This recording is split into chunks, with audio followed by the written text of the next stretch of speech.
Well, hello there, terrible warriors. Welcome back to another Session Zero. This one's going to be different. As you know, we've been doing Session Zero this year, an exploration of character creation, the phase in the game that we usually skip over here on the show.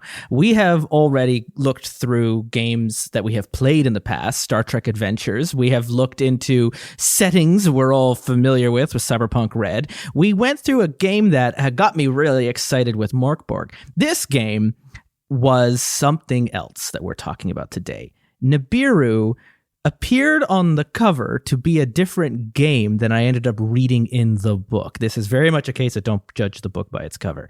This game was not what I thought it was going to be when we went into it, and I have spent the last week having to unlearn all of my expectations. It is a storytelling first game, very heavy on the stories, very light on the rules. It's very weird sci-fi. It can be kind of whatever you want it to be in some ways. And I'm very excited to talk about it today, but I'm also very excited to not have to talk about it alone. Joining me at the table for our next Session Zero, welcome back, Velvet Duke. Well, thank you very much, Justin. I was in the exact same boat that you just described, that I was looking forward to raspberry flavor, ended up being strawberry. I'm still excited for it, but it took me a little bit to get those taste sensors adjusted. It was very much a case of the meal came out to the table and I had to look at it and went, this isn't what I ordered. And they're like, yes, sir, it was. And then I realized it's because I don't read French. And this, so on the cover, this is what Nibiru says it is. And what I say on the cover, it's actually on the very back of the book.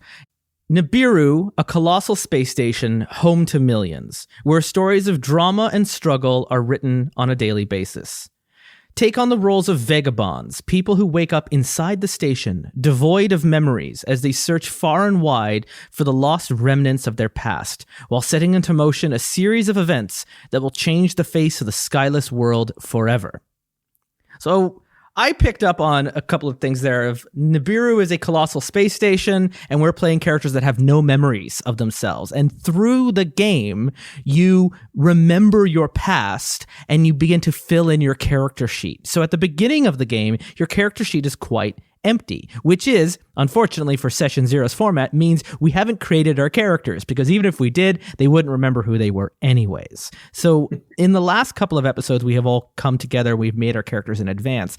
This is going to play off a little bit more like a book review, because there isn't really a character to make beyond the concept of your character, which, given the nature of the game, does require you to really work it out with your group in advance, what character concepts you want to work with, because they are going to change the style of game you are playing. So in the case of Morkborg or Cyberpunk or Star Trek, where you could really create your characters by yourself, I'm going to say right here, too long didn't read. Don't do that with this game. You could create a really high concept character that will clash with everyone else at the table and has a completely different motivation for playing that would make this game very frustrating. This is going to work out, if you decide to play it, much more in your favor if you do your Session Zero together as a group and make your characters and go over your options as a collective, more so than some of the other games. I 100% agree with you, but as a thought experiment, I actually did create my character. Oh, dang! And what I found though, so I followed through the mechanics that they had for it, and then one of them is to come up with where you start out.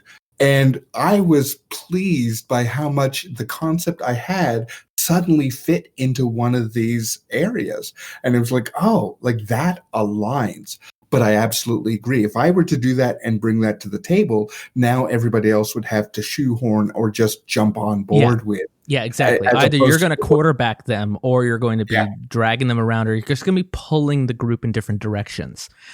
This is also a game that would work really well, just as well, if you are in a situation where you only have two people. I see this game would fall apart if you have a large group. I would not recommend you play it with more than 4 players at the table. So 4 plus a GM. Beyond that, it's going to be very difficult to track the memories and the stories and the threads that you're doing, as well as also give enough time for everyone to have those moments in the spotlight, way more than a game like Morkborg that we did in the last session 0. You could do it like 9 players, no problem, because it's just heavy metal combat all the way through. It's action oriented. There's stories that are happening, but the stories don't necessarily happen with the player characters, they happen with the world around you. So you can have more fun. Nibiru is also going to ask you as the player to work a lot harder than you might in other games. You are going to be hopefully not put on the spot, because I don't really like that, but you're going to be asked to provide a lot more of the world building, to be involved with the GM in creating not just the memories your character is going to remember, but also the moves and the skills that you're going to be writing down. Because unlike other RPGs, there is no list of skills in this book. The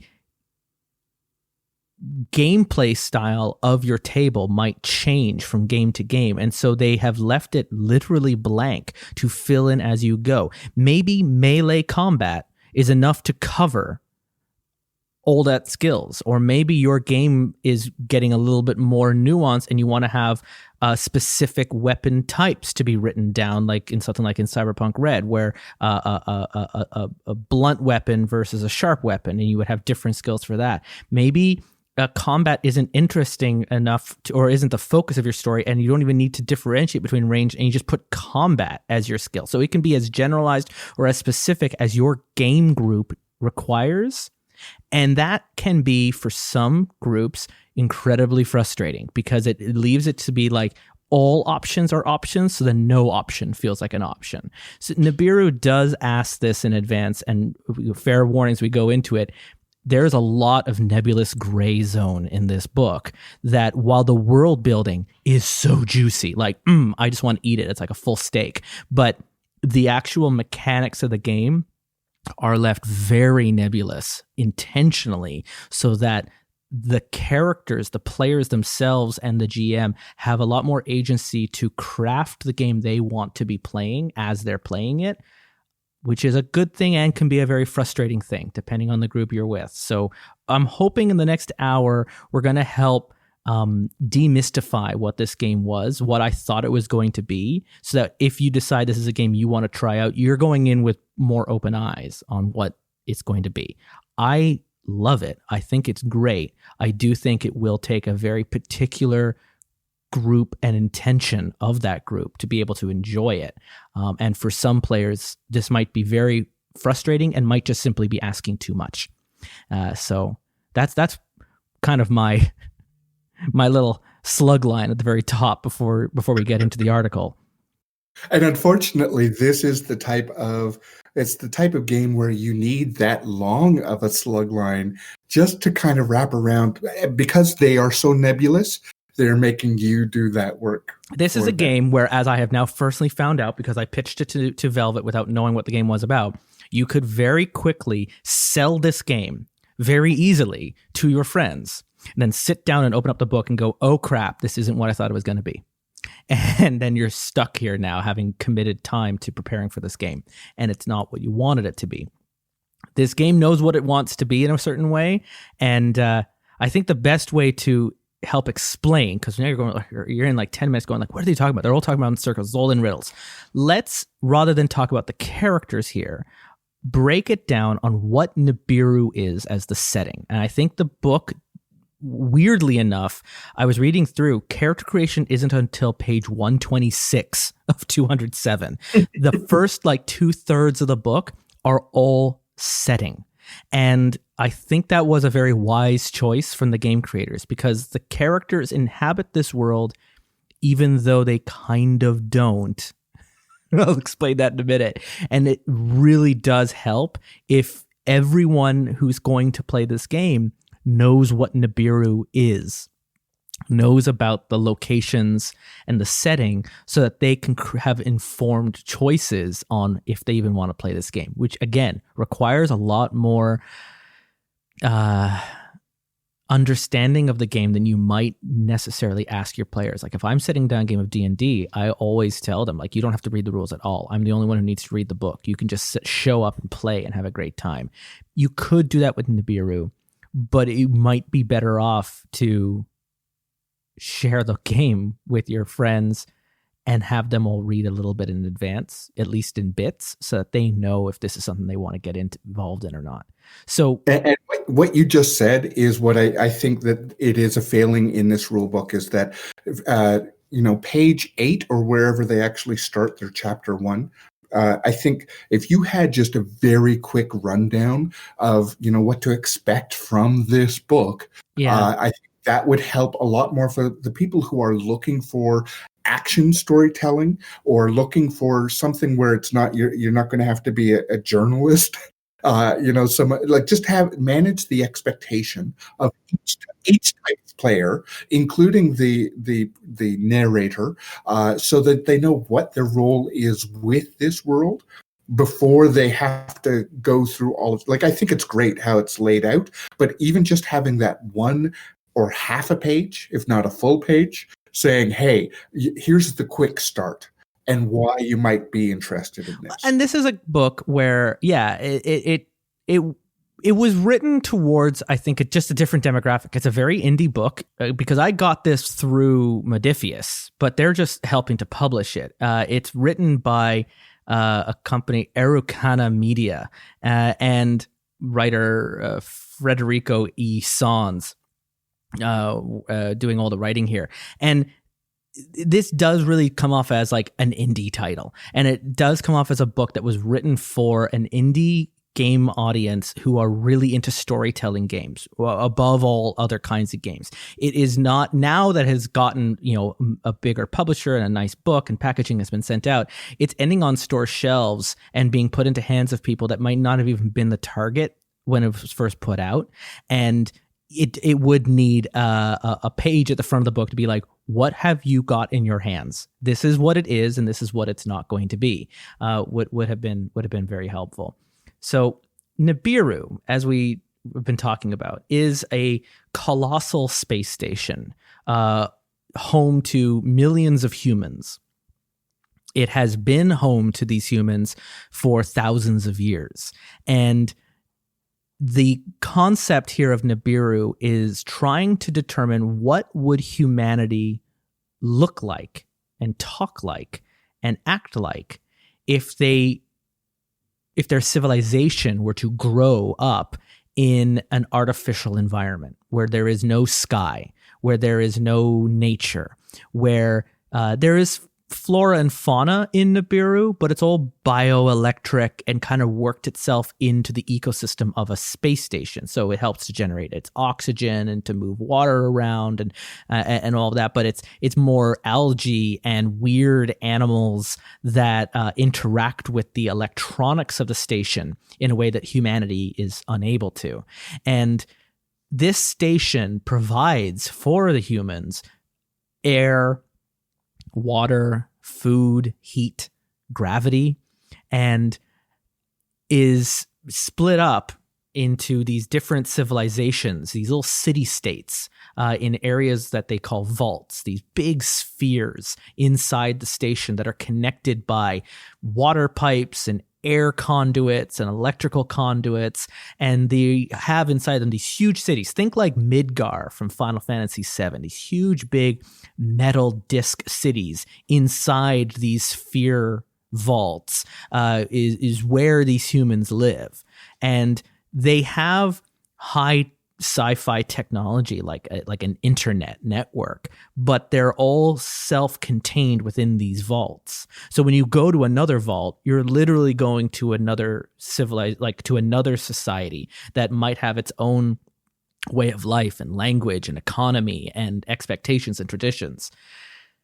So humans have lived here in Nibiru. They track their time differently, obviously, because there's no sun and there's no day-night cycle. So they track it by the ebbs and flows of the energy in Nibiru. And one of those, a cycle, is equivalent to like 3 months on Earth. And then there's this other term called the flicker, which is a eon in Nibiru. It's not a defined amount of time, but it is known that Nibiru has reset its power at least 2 other times before. And when that does, all the power in the station goes out. And humanity is kind of reduced to a handful of people. And then the power turns back on and they start all over again. And this has happened before, and it might happen again. So in these vaults, the ones that are closest to the core of Nibiru itself is a disc-shaped station, slowly spinning. And that spin is what's generating the gravity that makes life on this station comfortable for the humans living on it. So if you live in the close to the core, close to the center of that disk in these vaults, you have Earth-like gravity. Now, they don't know it's called Earth-like because they don't know what Earth is, but I'm just saying that for you as a player. They have Earth-like gravity and heat and water and food. The ones who live very close to the core actually have less than Earth gravity, and they grow up to be very tall and slender, but their metabolisms are also different. So they don't need to eat as much food as the others that are more in that Goldilocks part of Nibiru.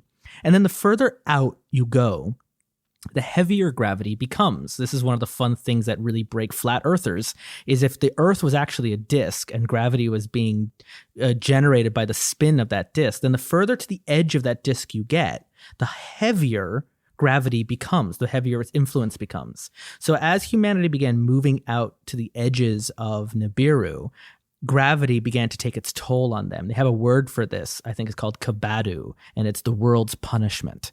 And they discovered these vast shafts that they could descend into underneath their vaults that led further out into the catacombs of Nibiru, which found other vaults that were out there, vaults that weren't necessarily even powered up, vaults that had been damaged or had different civilizations that had lived in them before this cycle of humanity was living there. And they moved out from Antumbra near the core to Penumbra, where they began more like settlers going out into the frontiers. And while they're out there, gravity having its toll on them, they don't live as long. They need more food. They don't grow as tall. Their physiology begins to change. And they start creating a new society with new traditions and new words. And it's a little bit like Earth and the Belters in The Expanse, now that I think about it. And they're dependent on the supplies sent to them from the core, because not all of these vaults generate food and water for them. And finding air, and they need to find electricity and sources of power. In some cases, some of these vaults are underneath the water of a giant reservoir, and as the water is coming through the cracks of the vault, they've created hydroelectric generators to generate local electricity for them, so that they can have a semblance of the luxury of life that the core vaults have. Then when you go beyond Penumbra to Umbra, out to the 2G line, there's no settlements out here now. There's just fools and vagabonds who are out on the edges of society, where gravity is so strong, your metabolism will break down. Your brain won't be able to supply enough blood and oxygen, or your body won't be able to supply enough blood and oxygen to your brain. And this is like going to the death zone of Everest, but you're going deeper and deeper into the gravity of Nibiru as you go further to the edge. We don't know exactly how far to the edge Nibiru goes. Humanity can only make it to the 2G line, but we know by sending out machines and through other means that we're going to talk about in a minute that 2/3 of Nibiru are completely unreachable to any human. And that brings up bigger questions. What is Nibiru? Who built Nibiru? What built Nibiru? Is it built for humans? Because parts of it, when you're in close to the core, almost seem tailor-made to humanity. But the further out you go, the more alien and inhospitable and strange everything becomes. Makes you wonder what's going on. When does Nibiru take place? The book is completely silent on this. I don't know what or when or where Nibiru is. How did humans end up here? It does seem to be connected to our world in some way, which again, we'll talk about in a minute. But the book is silent. The whole point is for you as your group to help answer some of those questions. For me, I suspect Nibiru could be a generational ship on a million-year journey to a distant star, and generations of humans are living on this station. They don't need to be told why, because they're not going to be the ones to arrive at their destination. Maybe not for another dozen or more of those flickers that I mentioned about before they even get there. So the station just needs to keep enough humans alive and genetically viable when they arrive at their planet. And so the systems are in place to help kind of shuttle these humans to keep them alive for the million-year journey to a distant star. And over the centuries and millennia, the original purpose of Nibiru has long been lost. But Nibiru is kind of too big for that. So maybe it was built by aliens, and this is just a station where all of the abducted humans through history have ended up. And Nibiru could be happening right now in the present day and orbiting our solar system like the supposed Planet 9. And it's orbiting out in the edges of our solar system, watching Earth, picking people up every now and then and dropping them into Nibiru from parts unknown.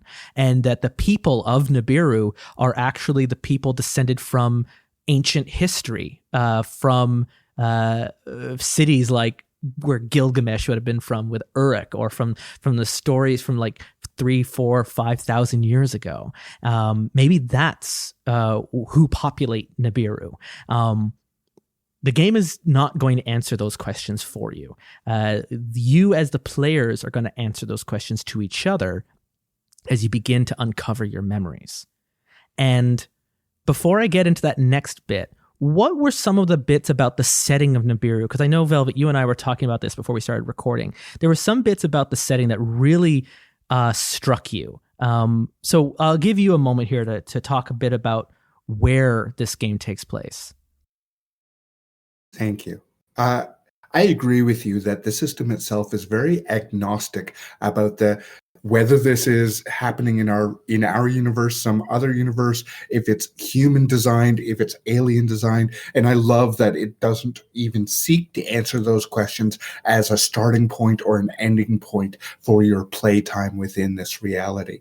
I love that there is that mixture between the feudalism that we understand, the capitalism, all the political dynamics, but then there are these ultra alien realities like beyond the 2G world. So when you first told me about this game, it wasn't the amnesiac aspect of the Vagabonds that caught me. It was the fact that there's all of these unanswerable questions that you can explore along any of those play genres that we've played before.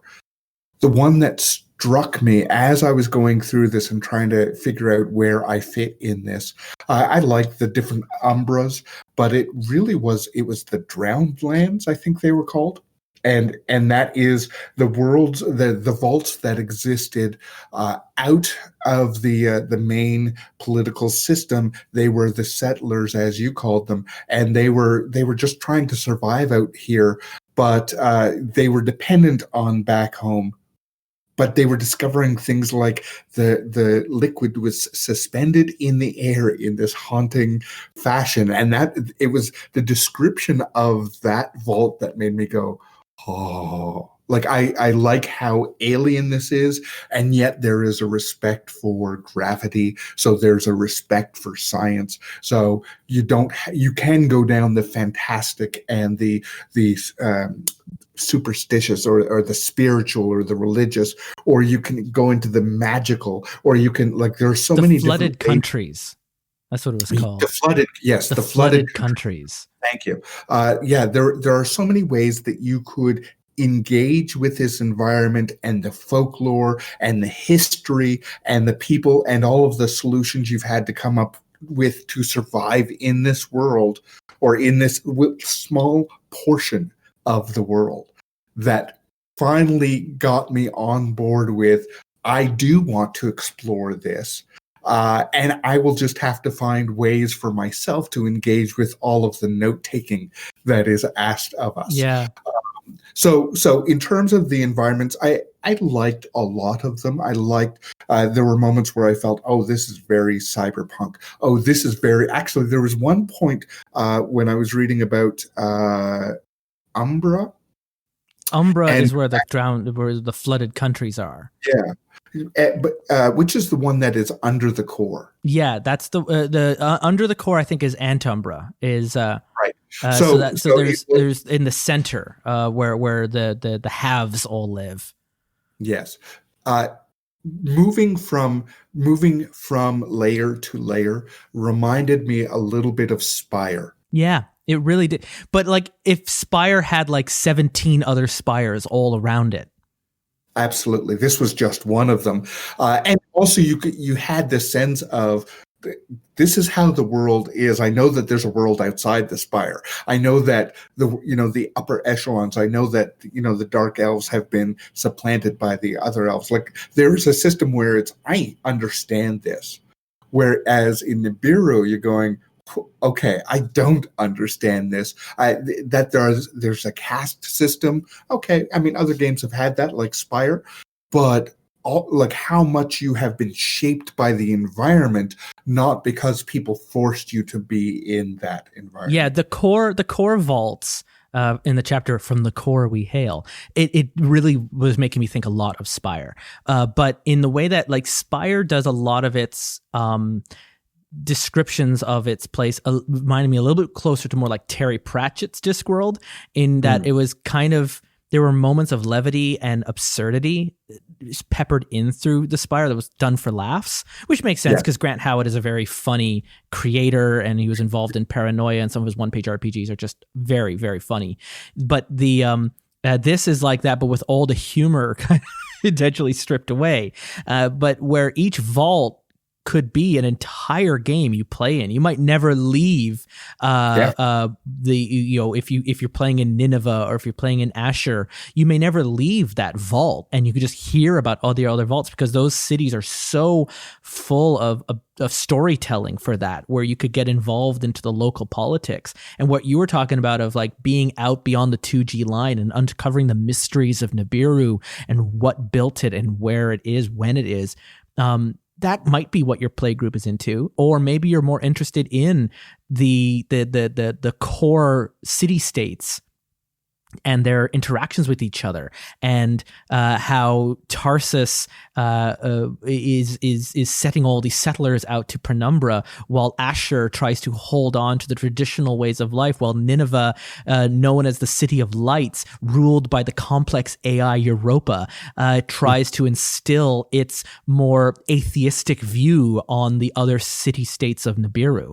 And because these are humans that have evolved inside of a space station, so they have spirituality about what Nibiru is. Some of them, with the air conduits, they go to Tarsus to hear the air move through the giant chasm that they discovered, an ascendant, as they called it, that goes deep down into the heavier sections, the edges, away from the core. Because when you go down, you go out, right, in the disc. And so as they descend, they can hear the air flowing through I can't remember what the name of the big tunnel was called, the Taurus. And they listen to the wind of the Taurus to hear the voice of Nibiru. And you have all of these cultists that are claims that they can hear what Nibiru is speaking to them. And so they create this religion around Nibiru of these beings that built this place for humanity to survive. But because of humans' original sin, they cannot consume electricity like the animals that we see in this station. And so because humans can't consume electricity, they are sinful and must atone through suffering to be able to be reintroduced into the ecosystem of Nibiru so they can live in communion with Nibiru. And that's where the game starts to feel like Dune and not like The Expanse, where now we're getting into such this high sci-fi, but also this like kind of ancient world understanding of the world around them that there are AI in Nibiru that will teach humans the mechanics of Nibiru and how to actually work it. And some of them are chased away as heretics, and some of them, like in the city-state of Nineveh, the AI is its supreme ruler. Europa is the president of Nineveh and controls it. No human is in control of Nineveh. It controls all news in and out, and how you live and the jobs you get, and it plays a little bit like Paranoia with our friend the computer, and all of these game styles are right next to each other, and it really, in your session 0 with your group, talk about what story are you interested in doing, because if none of those cities are interesting to you, then like Star Wars, you don't have to go to Coruscant. You can go out to Tatooine, and you can go to Penumbra. You can go to these more settlement vaults where resources are scarce, and so you don't have as much time to debate with the nature of life with some of these other people, because you're all just trying to survive to the next day. And so maybe that's the game you want to be playing. And you can look to those city-states as a bunch of people living up in their ivory tower, and treat the core worlds the way when we played Spire, the Drow treated the High Elves, as these aliens that are a little bit taller and live a little bit longer and don't need as much food and don't understand what life is like for the humans who live out here. And or maybe you're not interested in city life anywhere, and you really just want to go out into the dark, and you really want to just face Nibiru head on and find the creatures and the machines and the alien landscapes that wait out there in the places where humans can't survive. But also there is an option to be part of the machine, like to be one of the rogue AI, mm-hmm. and to connect from that side, as opposed, I mean, and you're still a player character, obviously, but you're trying to discover it not from how does a human survive in this, but how is an AI, how am I connected to all of this? And I do really appreciate, and that's a really good segue into talking about the Vagabonds. Before I just leave from that, I will say in the book, they give such wonderful backstories on all of the vaults, and there's like 15 or 20 different locations with backstories that you can read about. And then they take one from each of the sections of Antumbra, Penumbra, and Umbra, from the core to the middle to the edge as gravity gets heavier.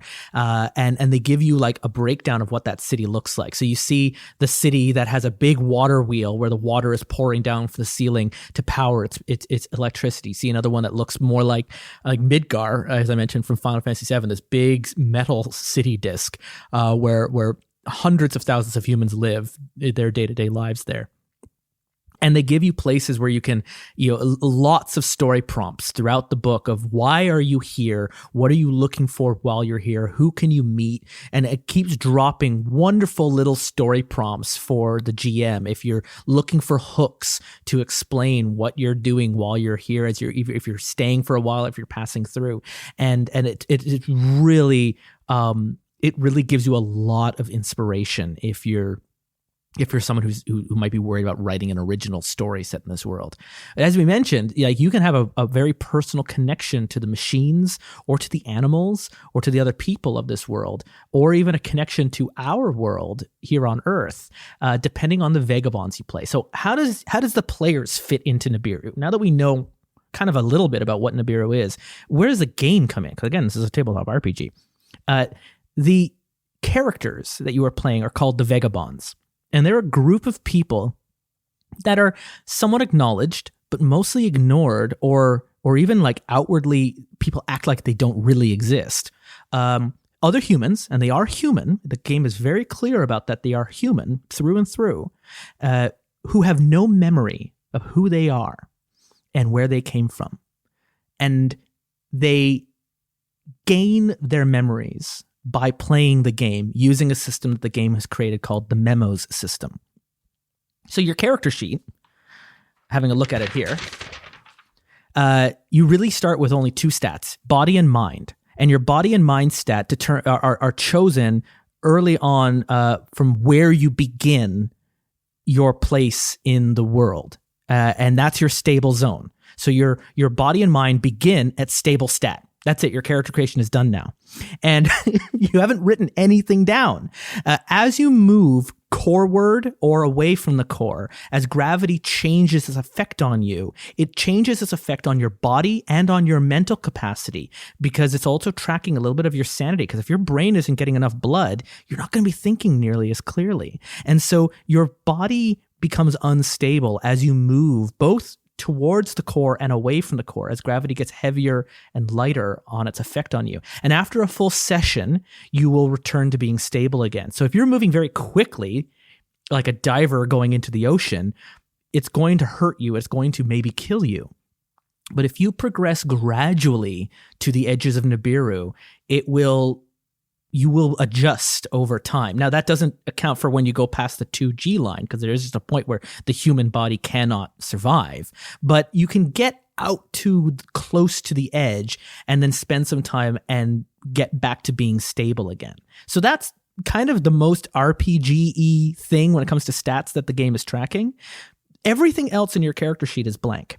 You have a bunch of skills that, like a bunch of lines on the sheet for skills that are empty, notes and belongings that are empty. You come up with a name for yourself and your habitat. And the habitat is probably the most consequential choice you will make in character creation.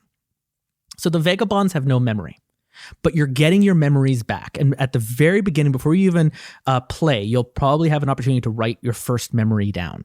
And where you're coming from is where the game goes from being a weird world building, kind of like Dune, kind of like The Expanse, sci-fi exploration, to this really weird, in some cases, nightmare fuel, bizarre story. One of the things I appreciated, because this is an independent production originally, is that they actually brought on a mental health advisor. And they have right in this that while they have this mental health stat, if as a group you don't want to deep dive into some of these, either there's a boundary crossing or whatever, like if there's an area that you're like, oh, I can't go there, they give you a simplified version of there is a page where, as you take mental damage, you can also take on different stressors and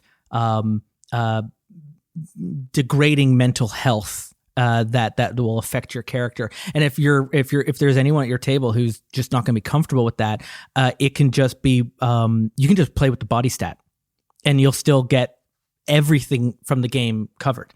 It was really interesting. Yeah, the mind and the mental health aspects of the game are both optional, and then there's also a complex and a simplified version of that, where it could just be a health bar, where you're just going from shaken, stressed to no longer playable, and you don't have to worry about also picking up. There's this section on where you're hearing voices, or you're not sleeping right, or you're starting to hallucinate. With dealing with depression and anxiety and paranoia, and those are not required. And I thought it was written very well, and done with a degree of empathy to players. And of course there's a whole section of the book here dedicated to part of your session 0 is, we've mentioned on the show before, having a discussion about safety tools with the X card, having lines of veils, because this is a game, after we talk about characters here, we're going to talk a little bit about mechanics. The players have the ability to influence the story and the world around them with a currency called influence points.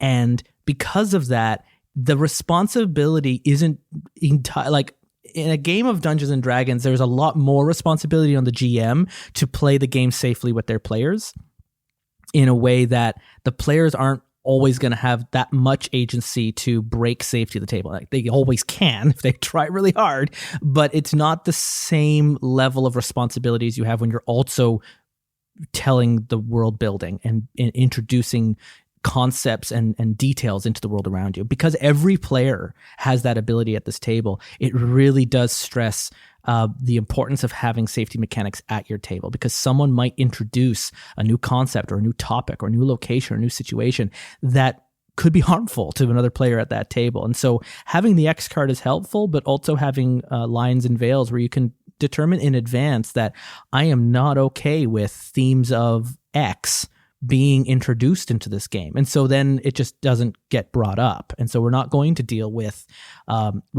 certain triggers that other players might object to. And I've seen games in the past where it might be drug use, or it might be conversations on depression or suicide. And so having that in advance negotiated with your players in this game would be paramount, more than other games that we have tackled on this show. Absolutely, and that's why I wanted to bring it up here, because you had just finished saying these memories could be like nightmare fueled, and yeah, I mean, our imaginations, it is very easy for us to go down like very twisted routes, and this game allows for that, and kind of leans into it a little. It's really interesting.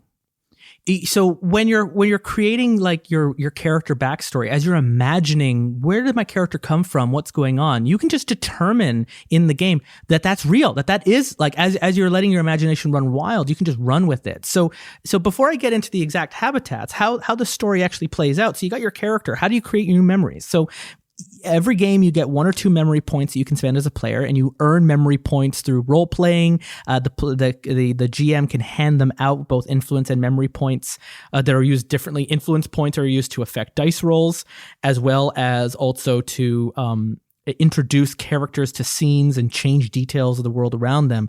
It allows them to basically put on the GM gloves and manipulate the game themselves. Memory points are to manipulate their players now. It can also be used when you use them to guarantee a dice roll. So whenever you roll the dice, this game is very simple. 3 D4s, D4s of all sizes, and you roll 3 D4s, and you're looking for 1 4. And if you get one of those 3 die show up as a 4, then you succeed at your roll. Now, early on, you don't have any skills. So how do you get those skills? If you have memory points and you roll the die, you can then declare, I am using a memory point to associate this die roll now with a memory that I have, that I am going to declare right now in this moment. And you don't have to get into full details, but you can just give a quick flashback of what happens here. So in the book, it's got a scene of someone hitting an animal with what looks like a pipe over their head. And then right behind them is a flashback of them swinging a baseball bat. And so now they have the skill of athleticism or swinging a bat or something, like how specific you want to get. And depending on how many memory points you spend, depends on the modifier you now have permanently to that skill that you have associated with. And then you write down that memory. And later, when you've got time, you flesh out a couple more lines on what that memory was to you. So swinging a baseball bat is the flashback. And then later you can go and actually write that memory down of being at the big game and hitting the home run and the crowd goes wild. I don't know. That sounds a little cheesy, but that could be your memory. And so so now you've got this new skill that every time you go to swing that pipe, or you go to hit something, or you use your athleticism, depending how you defined it, you now have a permanent bonus on that skill. And the longer you play, the more memory points you get, and you keep spending them on your action rolls. You can also choose to declare a negative memory and fail the die roll. And for each points you take against the skill, you will be given memory points to spend in the future. So you can also choose to fail a roll and take negative skills. So maybe instead of you hitting that baseball, you struck out and you lost the game, and that's now a bad memory. Oh, and now you've got a negative to that athleticism, and you're really bad at what you do. And so that the game plays out with that. But what's fun for me is my mind wanders with my characters all the time, where I'm thinking of their backstories, and it never comes up in the game.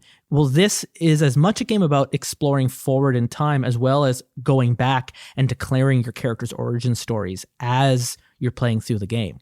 And so it seems like a very simple system, which also seems quite daunting in that there's a lot of pressure for you to come up with a story of your character and declare that. But again, you've got your die roll as prompts, right? You can look at what you're doing and be like, well, what kind of memory? You don't have to necessarily think about right now in advance how they all stitch together and be perfect.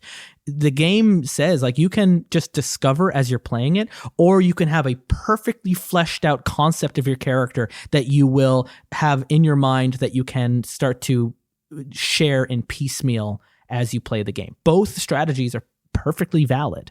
And then the only other way you get those memories is if you roll those 3 die and all 3 of them come up as a 4. That is an automatic success and an automatic positive memory that you must now associate and write down because you were just so good. It just created this flashback. Same thing happens if you roll all 1s. You get a negative memory from that. So there's a few times where you will get a memory that is a little bit out of your control, because this character is remembering things they might you as a player didn't consider would be important to them. And so it's interesting the way that plays out. So that's how those mechanics work. And I just want to reiterate what you said earlier, that as a group coming together, deciding what kind of stories you want to tell, you also need to know the dynamic of your group. If you have somebody who just wants to go and beat on things, this you have to negotiate how you keep them engaged. For the people who truly just want to be storytellers for that one moment and really deep dive, explore on the feeling, how the feelings changed about that memory, and now what do you know? And if you're a play group that really likes combat mechanics, this might not be the game for you. This is a game that is very much like the dice are very light. You might go through a lot without ever rolling the die. It is very free form. It is very open to telling stories. There is some allowance to allow for that combat and nuance. That's why they left the skills blank, so that you could write combat as your skill, or you could write knife, gun, pipe, right? You could really get to specific weapon types if you wanted, if your character is really, it's not just about combat, but how they are doing said combat. In this moment, I just thought where I could see this really work is if you have a divided play group, these storytellers and these action oriented, and sometimes they bleed one way or the other, but you could take that storytelling group and go, okay, we're going to create this world, and now we're going to run the other half of the group through that world. Yeah. And then both are getting a little bit of a taste of, of what they like from it. And they have injected themselves into this. This game system reminds me of when I used to play MUDs online, and there were ones that were very much D&D, and you're just rolling and doing combat. And then there were the more advanced versions where you are storytelling, and it is so character driven and history driven and negotiation and there's a little bit of the combat, but that's not the point of it. Or if you need that, there were spaces where you could have that freeform combat, but it wasn't the general gist of the engine. And I'll tell you, I had so much fun when we played Spire. This is a game that I would consider trying as an actual play on the podcast, because I would play with 2 people at a time, just like we did with Spire, but we'd just be in different locations across Nibiru. And each group, at least when we start, would be sharing the habitats, which we're about to talk to in a second. And we could discover the memories, and it would be kind of fun because I could also keep the character sheets up on the website. And as you're discovering memories, the character sheets would slowly fill in over time, so you could track the progression of the story. And it's kind of a fun way to keep track of your character's progression that other games don't necessarily always do very well, where I look back at all the little things we went through. Unless I was personally keeping a journal, I might not know it. This game, the journal is part of the mechanics of the game. So on the back of the page, as you create your characters, or as you create your memories in the game, you write down "I remember," and then they have 8 spots on your journal sheet for these memories, and they're not very long. They're like little boxes, a couple lines each, and you would write down your memory, and you would write down what that effect is, whether it's positive or negative to the skill that you've defined. When you fill in that journal sheet and you have 8 memories, you unlock the ability for a revelation, and this is where the game gets very supernatural. Some of these revelations can be you touch a character and you steal a memory from them, or you can leave your memories in a bottle that you can drink later. This allows people to share memories among themselves, among the other vagabonds. You can create passive and active revelations that are available. They've got a bunch of options in the book. This is one thing where they actually do list out a couple of about a dozen or so different revelations that you can choose. You get a revelation for every sheet on your journal that you fill in. So when you're done with your 8 memories, you print out a new journal sheet. You add that to your character sheet, and you keep adding and adding and adding and getting more revelations as you play. So what kind of memories you're unlocking determines the habitat that you choose at character creation. It's the one very consequential choice you're going to have early on that's going to define the tone of your character and a lot of the motivations you're going to have through the game. So the 5 locations they have are the Machine, Bright Town, the Dreamlands, the Wild, and the Dreadlands. And the Dreadlands was the one that I was saying is like nightmare, literally nightmare fuel, because of a nightmare parasite that exists in this world. So the Machine, the first one they mentioned, your memories are comprised of the records of defunct AIs. When you create your character, the very first memory you write down will be first transmission, the very first memory that this artificial intelligence had somewhere out in Nibiru. It allows you to have memories from places where humans might not have access to. And as a player, you can start answering those mysteries of Nibiru. Somehow, as a human, all of these AI memories are in you. Where did you come from?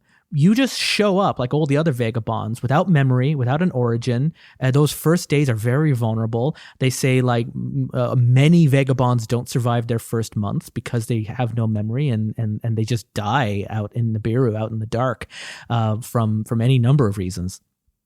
And as your memories began to return, you're realizing that none of your memories are human memories. They're AI. When you fill in your journal sheet, like I just mentioned, you choose your revelation, that last memory is always a final transmission, the last memory that AI had before it became defunct or went rogue. Your next journal sheet will now be an entirely new AI concept. So you're not just even getting memories from a single AI, you're receiving memories from many different AI throughout Nibiru, somehow now surviving as a human without memories of their own. Bright Town is the human that is remembering about things that happened here on Earth. They even have a token that they hold on to in character creation. You decide what that was. Maybe it's a baseball that you have in your pocket that confirms that this world was real, even if everything around you is screaming that it wasn't. But the memories you're getting are from a place with a ceiling of bright blue above you and an expanse of light going in all directions. It's Earth.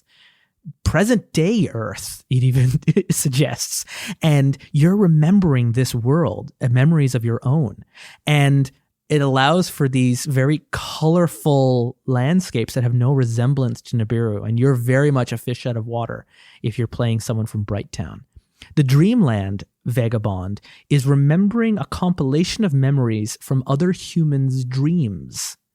And when you create your character, you find an NPC and you roll dice to find your dream link with them. The number that you roll on the dice determines how many memories you are going to share with them. It might be anywhere between 3 to 7, right? And so as you discover all those memories and unlock all those memories through play, when you are finished collecting all the memories from that dream link, you can return to that person and share their memories back to them, because there's this pathogen that seems to be moving, a phenomena that is stealing memories from people and downloading them into these vagabonds. And so you can return those memories and share those memories to that NPC. And for every memory you return to the NPC you dreamed of, you'll receive memory points to spend in the future. The Wild habitat is the memories you are recovering are from animals in Nibiru. So it's very similar to the Machine, except this is of the fauna of Nibiru, the animals that feed off of the electricity in Nibiru. These animals can reach all of the sections of Nibiru. I mentioned that 2/3 of Nibiru humans can't reach. Well, you have memories of those places. You know of all the dark, deep corridors of Nibiru, the alien places, the very edge of the station. And they're all controlled by a great entity known as the Leviathan. And when you create your character, you can create a synapse with the Leviathan, who, like, in moments of danger, let's say you need to lower your body temperature to survive in a place where oxygen is being leaked out or heat is being lost, the Leviathan can take over and help you survive that section. All of your memories are feral. They're not human, they're animal. And so of all the other vagabonds, your character, while they know that they're human and can talk and interact with other humans, all of the memories you have of your past life are those of being an animal. And that's, that can be really weird. And then the final one, the Dreadlands, is the invention of a creative genius with tragedy on their mind. All of the memories you are getting back are nightmare, and they are all designed to feed a parasite known as the nightmare that's living inside of you, embedded in you. You only have memories of being in a coffin-shaped lab out on the edges of Nibiru, being tortured and experimented on, and so in the case of Brighttown, where Nibiru looks like an oppressive, claustrophobic place with no sky, for someone from Dreadland, the Nibiru that you see is full of hope and promise and freedom, and it's a completely different. So while your memories might be terrible, the experience you have in Nibiru is nothing short of elation. So those 5 habitats create these very weird vagabond characters. This is the part where the book was like, oh, this is not at all what I thought Nibiru was going to be like.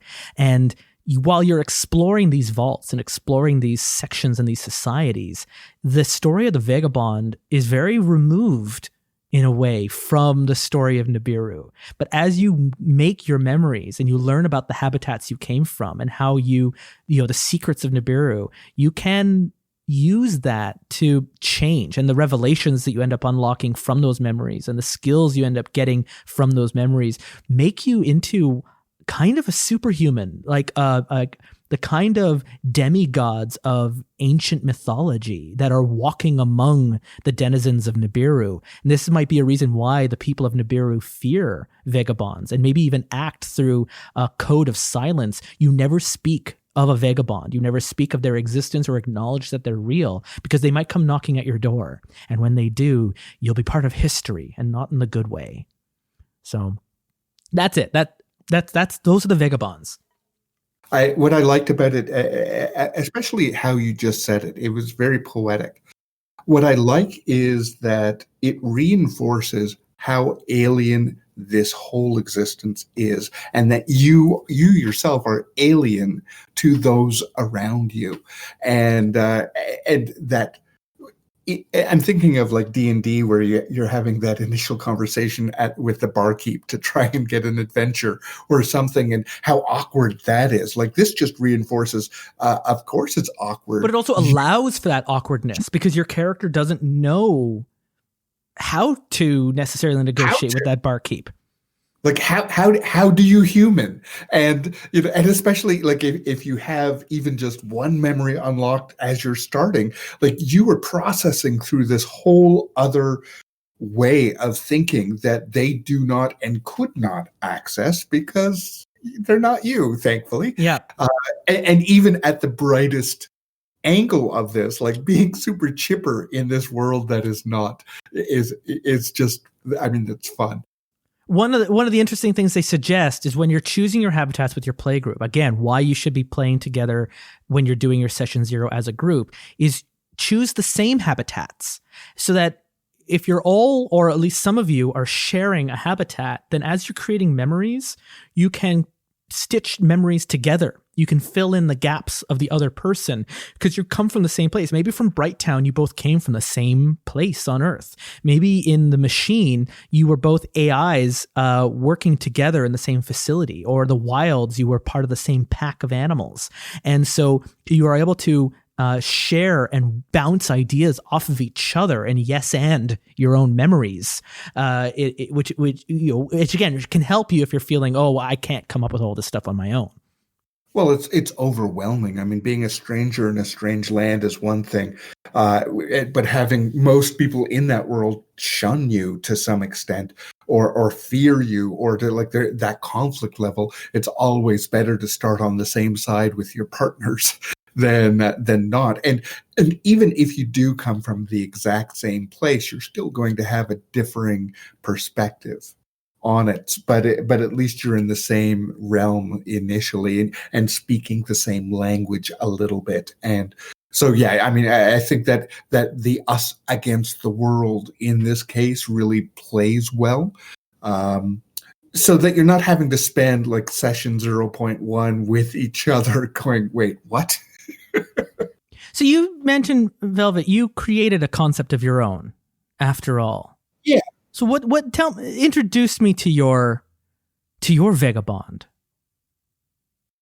I will preface this the way that I do every session 0, and that is I wanted to try to play something that I haven't played before. And in this environment, that's pretty easy because, I mean, there is no down on this. There's no sense of, direction in a lot of these. So you just kind of have to go with like what feels right and what do you want to explore. Mm-hmm. So I want to introduce you to Glyph. And I chose that name because, like this universe, that had meaning imbued to it at one point. But now time has passed, and there's not necessarily that connection to it anymore. You can still feel the power of it, but you don't know it yourself. So I chose the name first, and then I went, well, what is it that's different from what I normally play? Normally, I play somebody who is very professional. They are an expert in some way. So I went, well, what feels like the opposite to that? I'm a skittish, child-sized human. I'm always able to tuck away into a nook or a cranny. I prefer the walls to the ground when things get too violent. I'm resilient, but I'm also seemingly sickly, especially when I begrudgingly consume the local fungi. I'm quiet. I prefer to sign. But when I do speak, there is a noticeable sing-song pattern to my speech. I have a flawless sense of direction, even in the dark. For any of the places that I've been in the last few lapses, I have a vague memory of something that way, but I'm unsure what lays there. And the memory that I have that inspired some of this was spinning, floating down, whirlpool, round and round. Now a home, a new home, swim away. So I created all that before I got into the reading about the habitat. Yeah.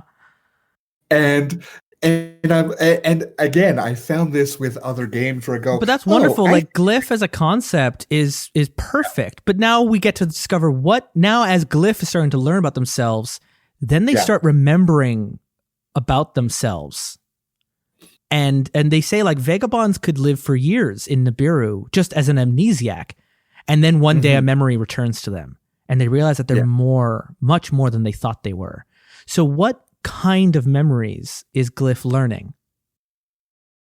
So I didn't answer that there, so I'll have to answer that here.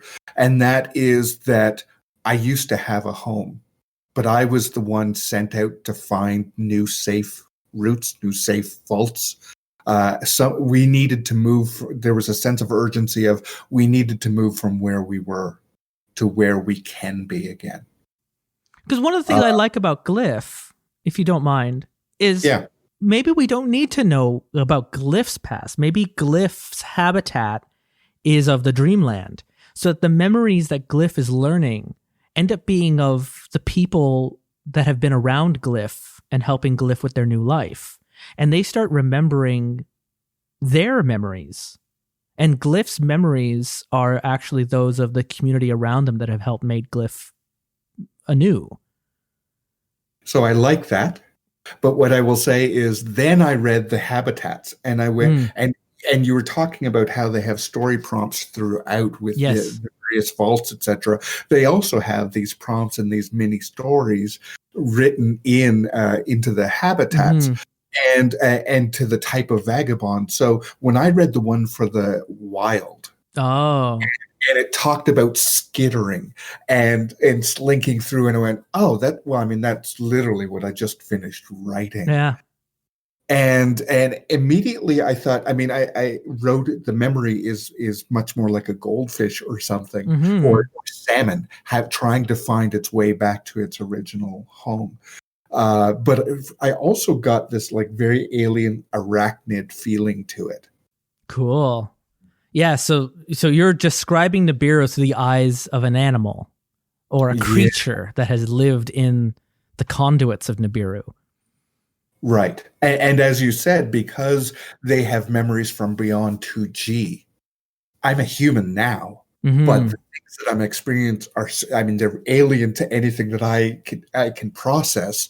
So I'm my mind is creating these other metaphors to try and figure out like maybe I'm one of those squiddies from the Matrix, or you know what I mean? Maybe and they suggest in the world building that all of the creatures in Nibiru are controlled by the Leviathan, an entity out in the farthest reaches of Nibiru. Humans have never seen the Leviathan. The Leviathan is in contact with you if you're from the wild, but because you are human, it's unable to control you the way it can control the creatures of Nibiru. And so your connection to the to the Leviathan is very interesting and unique each time, but you can through a special role give control to the Leviathan.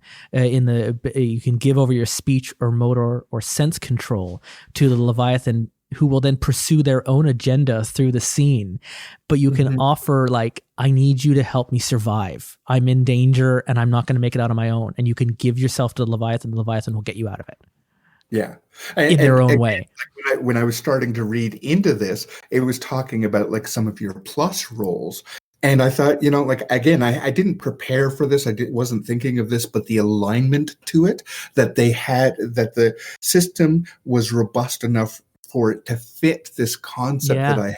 That's the fact really that interesting. It's a +1 to sneaking and forcing doors and empathy. And then, as you say, like having the Leviathan take over my voice. Well, I wrote about not speaking a lot, but when I do, it's suddenly this other kind of sound. So Leviathan has just been helping you, in those early, taking your first steps as a human. And what is it that turned the memories of an animal in Nibiru into a human without their memories? We don't know how the Vagabonds exist. We know that they're human, but in a way that's like in Battlestar Galactica, the Cylons were human now. Right? Like what is it that is something creating these Vagabonds? Is this actually the purpose of Nibiru? Are all of the humans actually human, or are they just descendants of this Vagabond inception that keeps happening, that these machines are still working, like the machinations are still happening? I don't know. The book doesn't tell us. Let's play and find out. And one of the things it says, every time you give your Vagabond over to the Leviathan, you have a moment of tranquility and you're struck by memories of your past. You gain a memory point at the end of every session that you have been in synapse with during the Leviathan. Yeah. So it's a good, motivation to continue to commune with Leviathan as often as you can. The rule book continues to reinforce that, hey, you're human. So you're human. You're human. But I kind of feel like it's that moment in The Fly where Jeff Goldblum's characters, it's like it doesn't have a taste for human yet. And so he has to program it to understand what human. And so I think it's like, we're not human. Come on. But if you were to put me on an autopsy and dissect me, I have all of the biological markers of being human. But again, it brings up this whole idea in the same way that, like in Nibiru, what does humanity look like when they evolve in a place without a sky? What is a human like if they don't have the memories of being human? Are they still human? What is it to be human? I mean, we call Earth because for no real good reason, but we call it Earth. Is there another place where the aliens call that Earth? That's what their normal is. And that's default perspective. And it's this idea of like, if all of my memories are from being an AI, am I still a human? Well, yes, because we've all can agree that if I as a human lost all of my memories, I would still be human, right? That doesn't remove. But so then if you start to place memories that are not of human origin into that human that has no memories, do they now stop being human? No. But are they now also something else? And it's that's some deep sci-fi nonsense. Yeah, but it's also like deep sci-fi religious nonsense and spirituality and origin building and discovery, and like it opens the door to all of that being possible if you want to.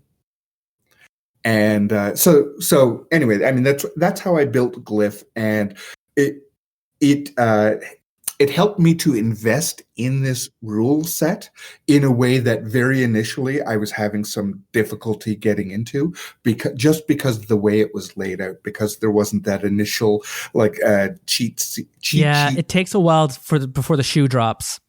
So for me, it was, I have to do all of this preparatory reading before I decide if I want to read it. Okay. And then, I was totally like, I want to learn more about this human, for lack of a better word, that has access to this otherworldly, for them, reality. If you're going to be the GM on this game, you do have to read the book beginning to end. But I'm hoping that if you're going to be a player in this game, you can just listen to this hour with Velvet and I, and then just skip to chapter Vagabond and read the 20 pages you need to. Listening to yours, I was actually thinking of a concept of my own, so this is a little bit more improvised. But my character, taken from a list here of example names, was Panna Etu, and it was funny. You and I always seem to have characters that are quite in sync with each other. My habitat, I decided to pick the habitat first, was going to be the machine. I really think that's cool. Every time I start a new journal entry, I'm now starting a new character backstory. But what happened with Panna Etu, before they even knew that they were a vagabond, before they even realized that the memories that they were going to learn were of artificial intelligence origin, their first memory as a vagabond is crawling in the dark and crawling through corridors of cables and steel and wires, and lost in a maze, unable to see, hear, no water, no food. And just before they perished from the exposure, heavy under the weight, they were rescued by two humans out exploring just beyond the 2G line, and brought into one of the flooded country vaults where they were brought back. The flooded countries sleep in like sensory deprivation beds that are submerged into water, and they have like masks on their face. So think like Star Wars Back to Tank, and that's how they work through the crushing gravity of being out there in Umbra. And so that also allowed for Panna to heal and recover. And as they began to work their way through, no one knew, how did Panna show up crawling from the wrong direction towards them? They were rescued. And then slowly their memories came through of being in those corridors, except they could see the electrical conduits. They could see the schematics. They could hear the other voices of Nibiru communicating to each other. And those memories were of a maintenance drone that flew through the catacombs of the edges of Nibiru by what probably would be the 3G or the 4G line. Gravity has no effect on a drone such as him, and moving through, it was their job to make sure that the ebbs and flows of electricity continued to reach their end goals, the places that they're supposed to go to. And and so my first journal would be of this drone creature moving their way through, flying around the edges of Nibiru. But if I finish that book, that's my first transmission, my first memory. And one of the things with the machine is you also have a special rule called the lost tongue. Vagabonds of the machine have inherited the ability to comprehend an otherworldly language which resonates in the frequencies that are inaudible to most. This language is only utilized by the oldest systems of the station, strange mechanisms long lost to history that lay dormant far away in the corners of the world. Although encounters with such pieces of technology are incredibly rare, it's good to know one is, albeit partially, prepared for it when they do happen. And so it might never even come up in play, but at least in my memories, it does. My memories are all in a language no one knows anymore. And so that's where Pana comes through. And where your memories are that of the creatures skittering around in the darkness, mine are of the machines that continue to operate Nibiru. Maybe my memories are recent. Maybe my memories are from a flicker before, from an earlier time in Nibiru's long and mysterious history. But neither of us were picking human memories. So both of us would probably have a kinship in that understanding, because I think a spider and a drone have a lot in common in terms of their view of the world around them. So. Yeah, I had this thought as you started. It was like, I'm wondering if there's any correlation between these habitat types and that classic D&D archetype of, oh, you're a human, oh, Bright Town. Oh, you're a, like, is there a dwarf, or is there a barbarian type, or is there, oh, the wild. Oh, so I'm playing the druid. Okay, cool. But like some of these memories for the machine is, I remember grocery shopping with the master and him being attacked by a group of bad people in an alley. So in this case, the memory of the machine was that of an automaton assistant in one of the probably core worlds. There's all these machines and AI that live and operate side by side with humans in Nibiru, very much like droids in Star Wars. And your memories just all happen to be of R2-D2 or C-3PO instead of other humans. And so in that case, I remember grocery shopping with the master and him being attacked by a group of bad people in an alleyway, +1 to keeping your cool. And so, or another one was, I remember wandering off to the storage area when the master was off to play the white piano we had in the main room. One day I got lost in the melody and didn't realize the master was watching me. She smiled and asked me to return to the storage area, +1 to playing the piano. And so like, these are the things where you come up with the memory and then you assign the skill, or because a lot of the times these things will come from a die roll, like you're creating a flashback in the moment.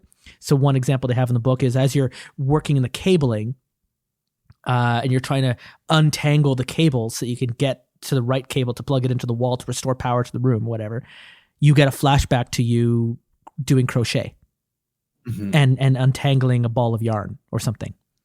And so in some way, the activity you're involved in is related either visually or tactilely or in some way to what you're doing that you can associate that causes that flashback. And then you assign a modifier to a skill that you also define when you define that memory. So it could be something like empathy, which is a very common tabletop RPG skill, or it could be something more specific like playing the piano. So that kind of reminds me a little bit of Fate or Powered by Apocalypse games, where it has you like, or the Values in Star Trek Adventures, where it has you fill in those blanks yourself, and it's not going to, it gives you lots and lots of examples in the book, but it doesn't tell you which ones you must use. Yeah, it's I like that it is far more free form, and it is contextual, and it is it's negotiating, right? It's all of that side of role playing and storytelling and world building. And so it is easy to recommit to it each time you come back to the table, because it was your creation within this. It's a subset creation within this larger universe. You're going to have a lot of ownership, not just on your character, but on the environment around you now. Because if I define something like a memory of that drone or memory of your creature, the GM, that's now part of our world. And it's now part of that history of that world. And likewise, you get influence points, which are another currency in this game that you can spend to add details to that room. Like we walk in there and the GM might be describing the room, and then I describe using an influence point that there is a graffiti on the wall that someone has drawn using the same symbols of the language I had just remembered. Right? And now that's part of the room we're in. Or something like, right? Room. It's part of the room, but there's also there's now instant history to that thing, and there's consequence. Yeah, because there's people that dream in the flooded countries they talk about, and they dream of this world with a bright blue ceiling and expanses of skies, and they try to draw them onto the walls of their vault. So if you were a character from Brighttown and you go to that vault, you would see a group of people that are drawing in graffiti images of Earth. Mm-hmm. What is this doing in Nibiru? Like that would be an overwhelming discovery for a Brighttown Vagabond to find. But to everyone else would just be like, well, that's weird art. Yeah. Yeah. Final thoughts? My final thoughts are it was a very steep barrier to entry into the concept, what they were trying to achieve with it.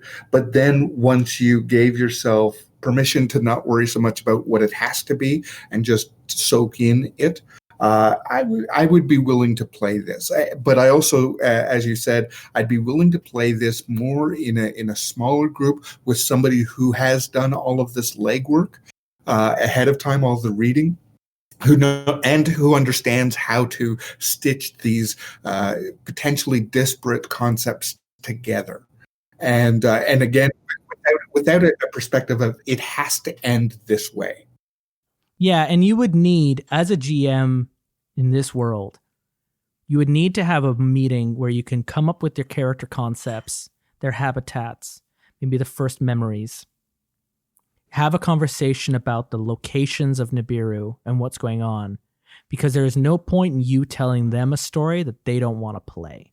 So if I put you in the middle of Asher at the core, but you are more interested in being out at the 2G line and discovering the mysteries of Nibiru, I am making the wrong game for you now.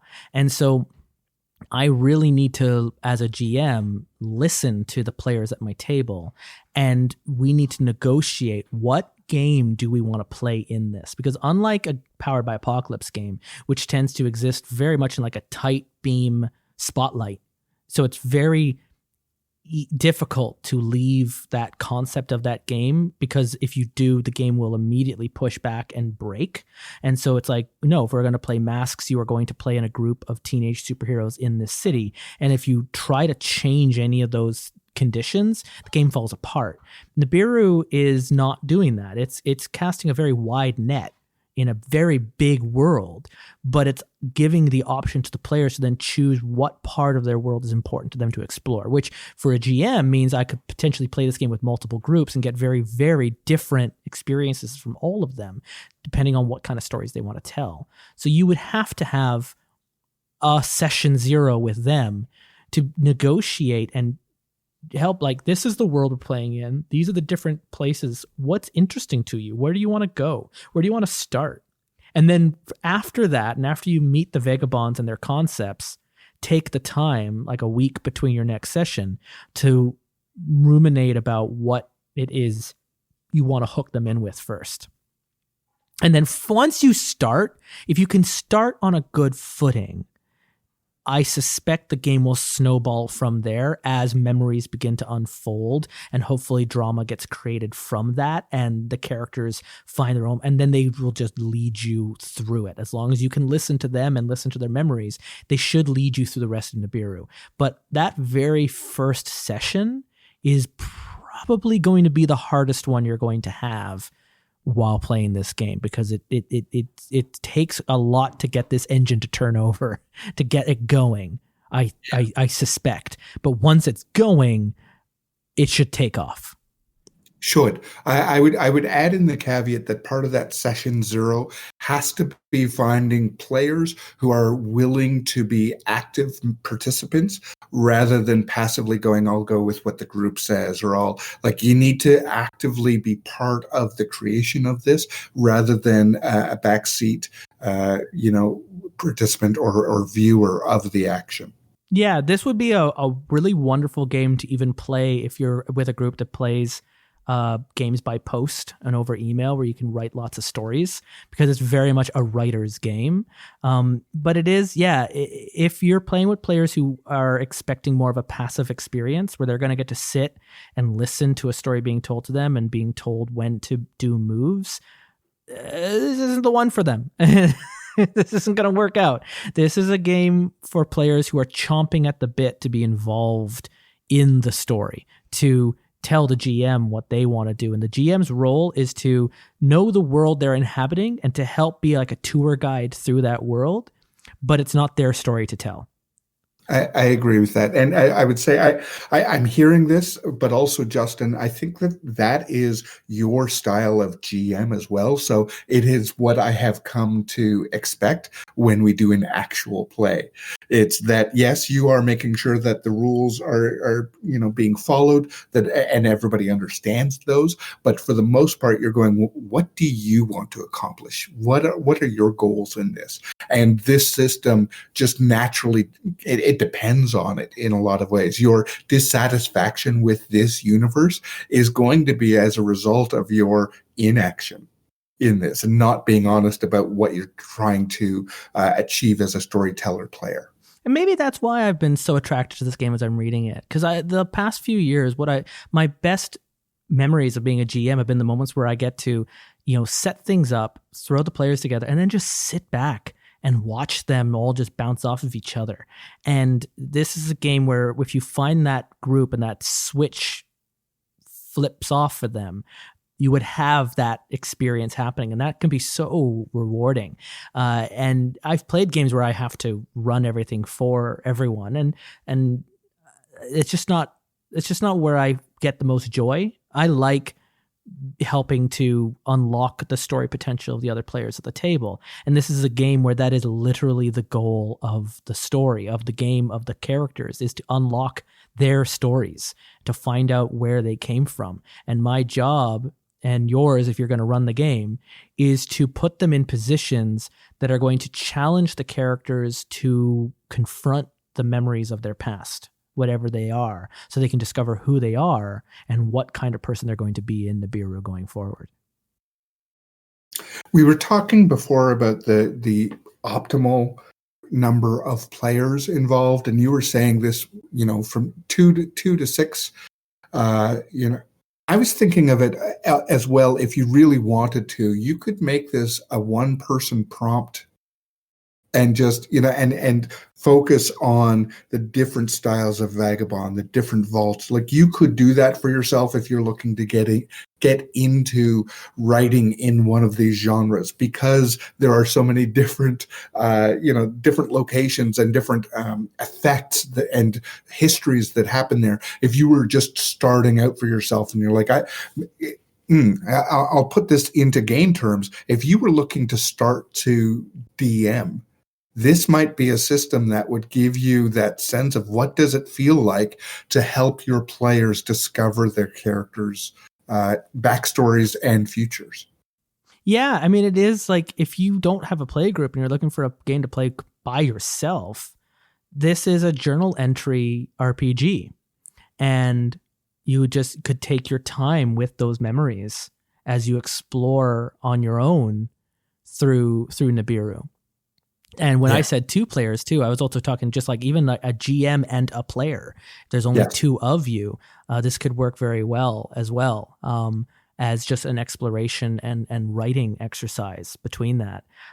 This does seem like a game that would benefit from a smaller group of invested players rather than a larger group, only because if everyone is as invested as I would want them to be, at some point, once you get to like 4 or 5 or even 6 players, oh my goodness, there's just no time left for everyone to invest the same amount of energy in a single session, that you would not have an opportunity for everyone to get a chance to unlock and really explore what those memories are without it being at the expense of everyone else at the table.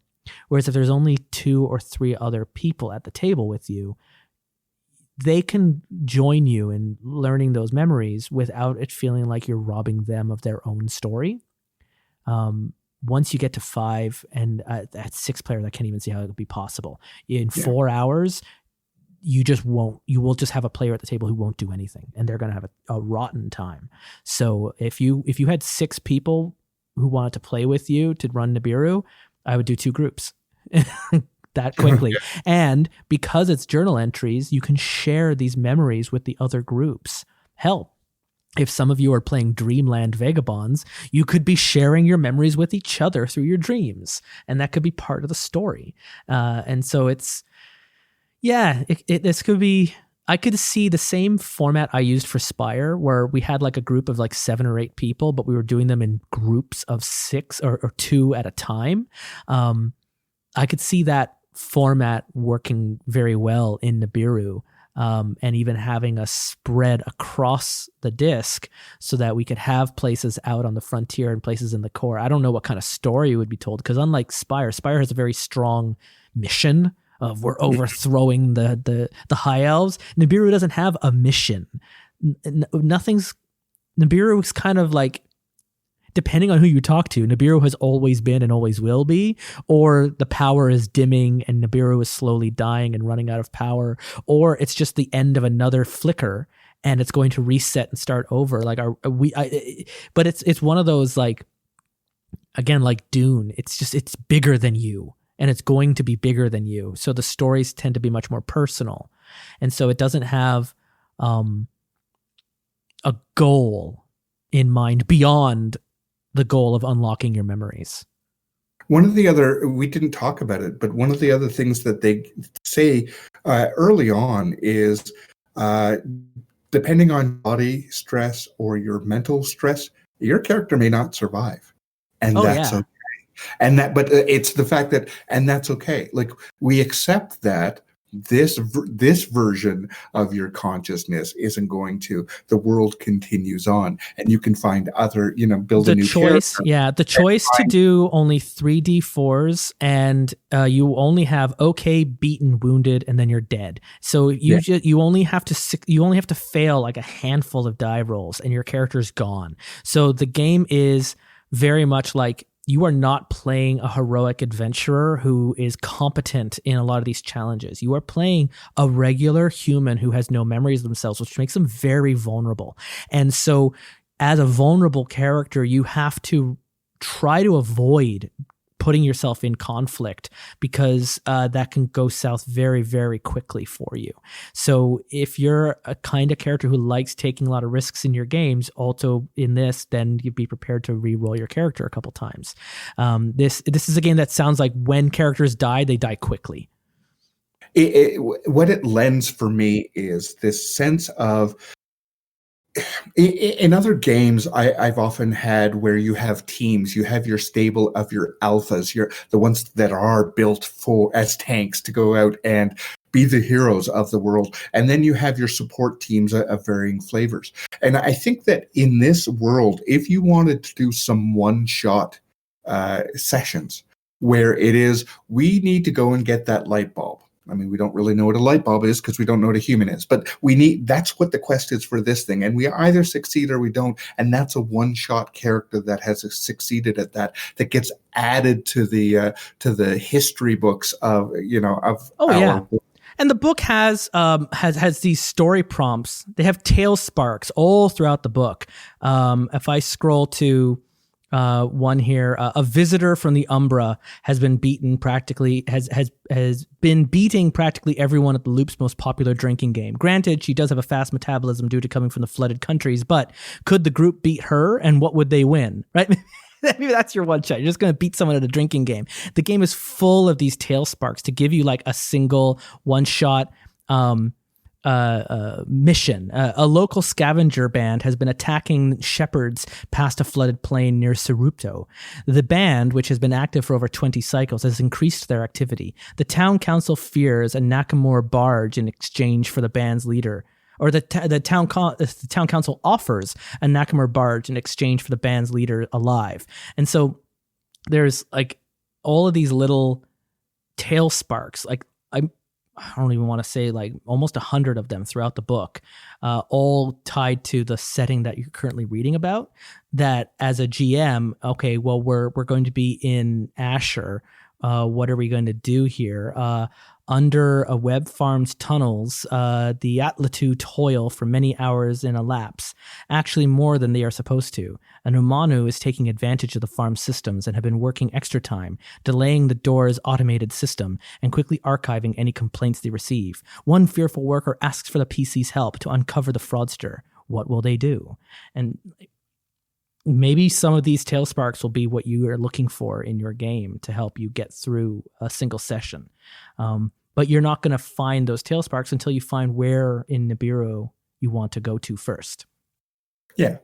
I guess what I was trying to express is that it's not only like as a group, what do you want to do? But sometimes your energy in a specific day is like, oh, I need something weird. Or I need something that is so action, and it's okay. If my character doesn't survive, it's okay. Like that sense of, yes, you love your characters. You don't want to do a group kill necessarily, but at the same time, maybe today's the day where you're not so concerned about that. You can still find ways to get back into this universe and, and have those multiple threads if you want to. And they do mention that throughout the book when it comes to characters, because characters can die quite quickly, though, also be very mindful with your players that these scenes are happening consensually. This is not a game where the GM and the player have an antagonistic relationship. This is going to be a game where the GM and the players are working together to uncover the stories that everyone wants to be telling. So if that day comes around where people are like, maybe I do want to play with my character's mortality and put the stakes of their own life on the table here, and I'd be okay if they were to not survive this session. That can be a really, really wonderful story, and sometimes maybe one of the best stories you could do. But if that's not what they want today, yeah, don't tell that story. There's so much other things you can do. And we didn't even get around to, there's the back half of the book is all dealing with the monsters of this world. And like mermaids are so weird. They're like parasites in the water that grab bodies that have fallen into the water and wrap around their legs and create that mermaid shape. But they're just puppeting the cadavers. Like it gets really wonderfully weird. And the machines, and this is a very deep and interesting world that I would happily explore through. And there are modules in the book, and there's a couple of like adventure books that they have put out with stories that you can go through to plan out stories. So you don't have to invent stuff on your own. Certainly there's a lot of guidance for GMs to help you tell a story in it like a more traditional RPG, where it has like the module of like, here's your prologue, here's the scenes, here's some scripts that you can read, here's what you know, here's what the players know, the different scenes that you can play through. Like that's all there that you can go for. So you're not like in a Powered by Apocalypse game, or even like a game like Spire, left to your own devices, floating in the void, even though the players are, and they don't know who they are. The GM, you are being given a lot of food on the table that you can serve up. Absolutely agree. Well, Velvet, this was an interesting one. I want to thank you for joining me through our exploration of Nibiru. Not what I thought it was going to be. Very different. Like, it was impossible to untether the character creation process from anything else in the game because of the nature of the game. So, unlike others, we're not going to have anything up on Patreon to share because the character sheet's empty. We haven't played the game yet. But if I do end up playing this game with our Patreon tip club, which I'm going to offer up to them, we might do that in February. The character sheets we make in that game, I might share on Patreon with you. We'll see. We'll see how that plays out. But yeah, how are you feeling about this now after the end of this conversation we've had, Velvet? Well, this session 0 would get me ready for a true session 0. So I'm truly hoping that the Patreon tip club takes you up on the offer so that I can also tip you for it. All right. Well, before I give my plugs, do you want to give plugs of your own? Where can we follow? What have you been up to this past month, Velvet? Yeah, am doing a lot of shows as I always do. You can follow me through Linktree / Velvet Duke and get a hold of all of the performances that I do. But I'm also starting to facilitate a lot more, teaching people about musical improv at various levels, and I'm also doing one that is called Mindful Menace, and it's about being the bad guy at various levels of power and resource. So I'm excited for that one as well. And then doing things like this, which for me are straddle that line of creativity and hobby and conversation, going deep dive into things. I love these kind of conversations. Oh, I love having these conversations with you too. And you, my dear listener, can follow us, Terrible Warriors, on Twitter at Dice Warriors. They took Terrible Warriors. We can't use that. As well as at patreon.com/Terrible Warriors, where you can find about our game I just mentioned, the Tip Club, the terribly important Patreon, where you can join us to play a game each month. We meet usually the last weekend of each month. So depending when you're listening to this, there might still be time to sign up. And we run that either over Discord or Roll or whatever platform works best for the game that we've chosen. I offer up every game we've played on the podcast. We work it out as the group. Sometimes they want to play Spire. Sometimes we're playing Morkborg.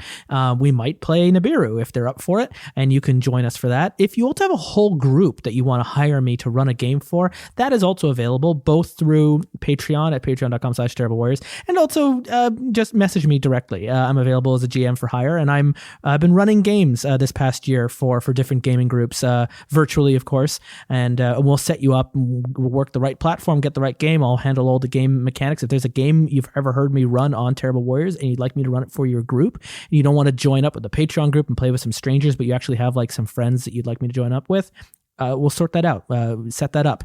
It's available as a perk on Patreon, as well as I've got my own thing going on at justinecock.com, where you can find out those details.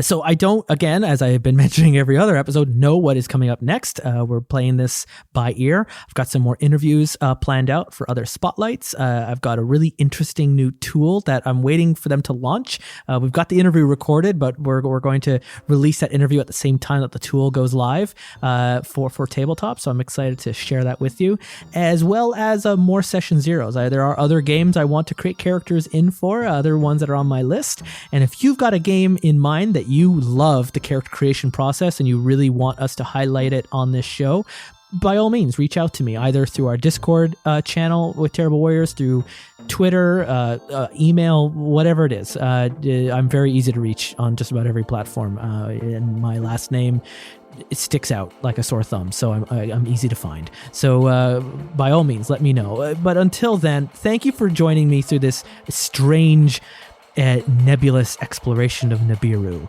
and until we meet again, be good to each other. Bye. Bye.